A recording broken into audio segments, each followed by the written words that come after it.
So I always loved making things, ever since I was a kid. You know, started off with Lego when I was, a kid, and start picking up tools and figuring stuff out. I definitely had to be making something, and you might as well make something you're passionate about. So I built my first bike in high school because I was interested in recumbents and couldn't afford one, but I could build one. And I was a keen mountain biker at the time, and back in the 90s then was the whole time of all the fancy CNC equipment and stuff, of course, which I also couldn't afford, but I had a machine shop at school, so I started making components for my mountain bike and stuff. And so I wanted to learn more about that, and you can't do a bike engineering degree, but you can do a mechanical engineering degree, so I went and did that.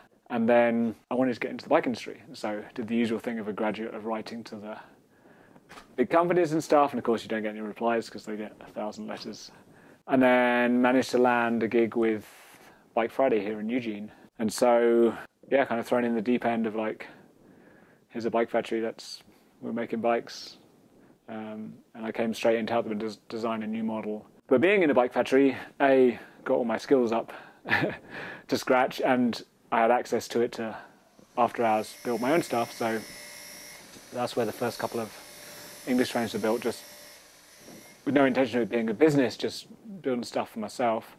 And then inevitably you get a couple of friends say, oh, that's nice, you build me something. So build a couple for friends. And so the first thing's always fit. So the most important thing is end up with the fit numbers.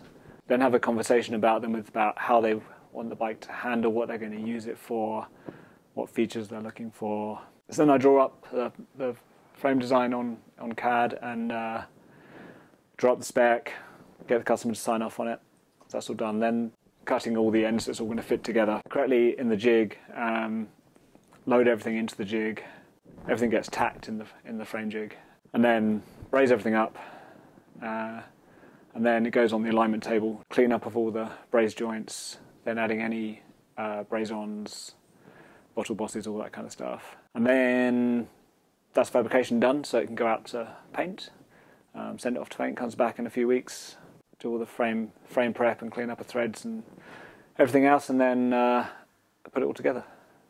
Kind of being a perfectionist is hard working with other people if people don't have the same expectation levels you do. The only person I can blame if stuff doesn't get done is me.